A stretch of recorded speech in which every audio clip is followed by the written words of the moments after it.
அனைவருக்கும் அன்பான வணக்கங்கள். இது மகா பெரியவா சொன்னது யூடியூப் சேனல். 5/7/2024 ஆனி மாதத்தின் 21ஆம் நாள் வெள்ளிக்கிழமை அமாவாசை. இந்த ஆனி மாத அமாவாசை நாள் பாத்தீங்கன்னா வெள்ளிக்கிழமையோட சேர்ந்து வருது. பொதுவாகவே அமாவாசை என்பது குலதெய்வ வழிபாட்டிற்கும் இஷ்டதெய்வ வழிபாட்டிற்கும் மிகவும் உகந்த நாளாக இருக்கு. முன்னோர் சாபம் நீங்க, பித்ரு தோஷங்கள் நீங்க, கர்ம வினையின் பாதிப்பு குறைய, உங்க வீட்டுல அடிக்கடி ஆரோக்கிய குறைபாடு இருக்கு, திருமண தடை ஏற்பட்டுக்கிட்டே இருக்கு, காரிய தடை ஏற்பட்டுக்கிட்டே இருக்கு, தொழில்ல முன்னேற்றமே இல்லாம இருக்கு அப்படின்னா இதுக்கெல்லாம் காரணம் குலதெய்வ சாபமும் முன்னோர் சாபமும் தான். இது ரெண்டையும் சரி செய்யணும் அப்படின்னா அமாவாசை நாட்களை நம்ம வழிபாடு செய்யணும். நம்மளோட இன்னர் சேனல்ல இதே வழிபாட்டு முறையை தான் நான் பதிவு செய்திருந்தேன். அதே வழிபாட்டு முறையை இப்ப குலதெய்வத்துக்கும் நான் உங்களுக்காக பதிவு செய்யறேன். மிக எளிதாக கிடைக்கக்கூடிய இந்த ஒரு பொருளை வாங்கி உங்க வீட்டுல குலதெய்வத்தின் முன்னாடி வச்சு ஒரு தீபம் ஏற்றி வழிபடுங்க.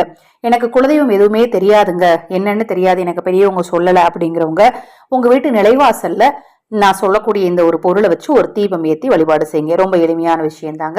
நமது சேனல் சார்பாக தினம்தோறும் ஆதரவற்றவர்களுக்கு உணவளிக்கும் பணியை செய்துட்டு இருக்கிறோம்.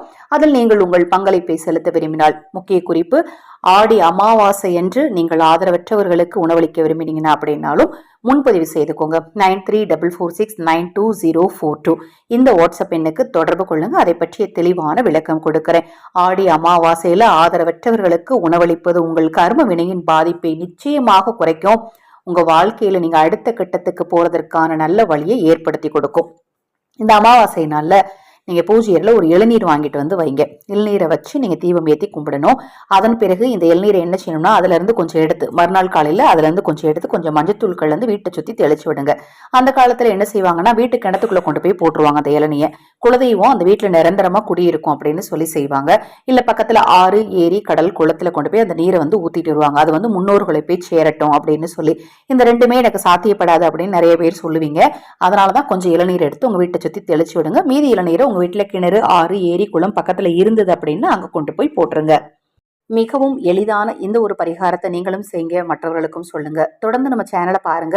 நான் சொன்ன இந்த தகவல் உங்களுக்கு பிடித்திருந்தால் தவறாம லைக் பண்ணுங்க. இப்பதான் முதன்முறையா பார்க்கறீங்க, சப்ஸ்கிரைப் பண்ணிக்கோங்க. பக்கத்துல இருக்கிற பெல் பட்டனை மறைக்காம கிளிக் பண்ணிக்கோங்க. ஹரஹர சங்கர, ஜெய் ஜெய் சங்கர, மகாபெரிவா திருவடிப்பாதம் சரணம் சரணம்.